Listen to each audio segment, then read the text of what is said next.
Sure. And Well, it's 10 minutes before you get back to that again because of I'm going to show this again over here because we did do that here where it sat 10 minutes.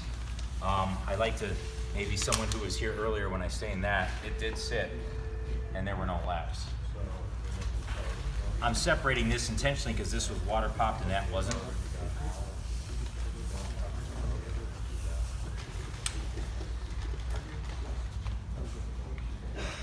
Once again, 2 to 4 hour dry time, no flammability issues, no spontaneous combustion.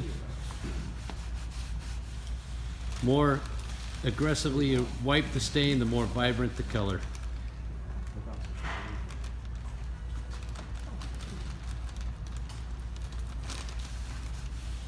So to kind of rehash the technology, it's an oil-water hybrid. It's kind of a unique angle on stain. It's beautiful.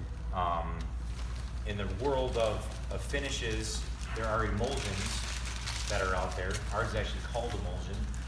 Another one we know is called Mega, but emulsions are out there. And some argue emulsions can't exist.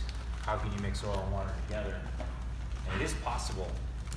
I learned this after I kind of got out of contracting, that the resins that are used in water-based coatings are typically the same resins that you're using in oil-based coatings.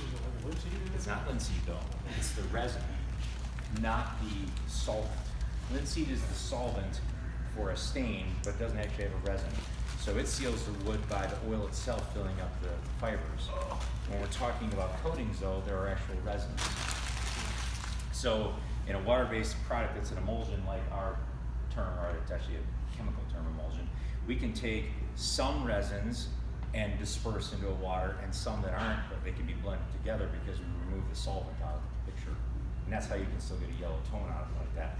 But they're the same resins. So in the stain world, we found a technology that did something similar, but we diluted the resin so much so that it only acts as a binder to hold the pigment to the surface of the floor, but not enough to seal the wood up where you now have compatibility issues with different coatings.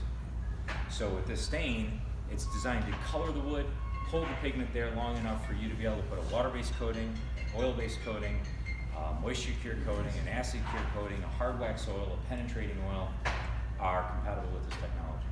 You can put hard wax oil over that? Yes, you can. So why do they always say you can't put hard wax oil over any kind of sealer? Isn't it? It's not a sealer. It's not a It's a sealer. stain. That's what he's saying. So it still leaves the pores open. Yep. That was why we wanted stain technology like this, because otherwise you could have incompatibilities with binding and adhesion.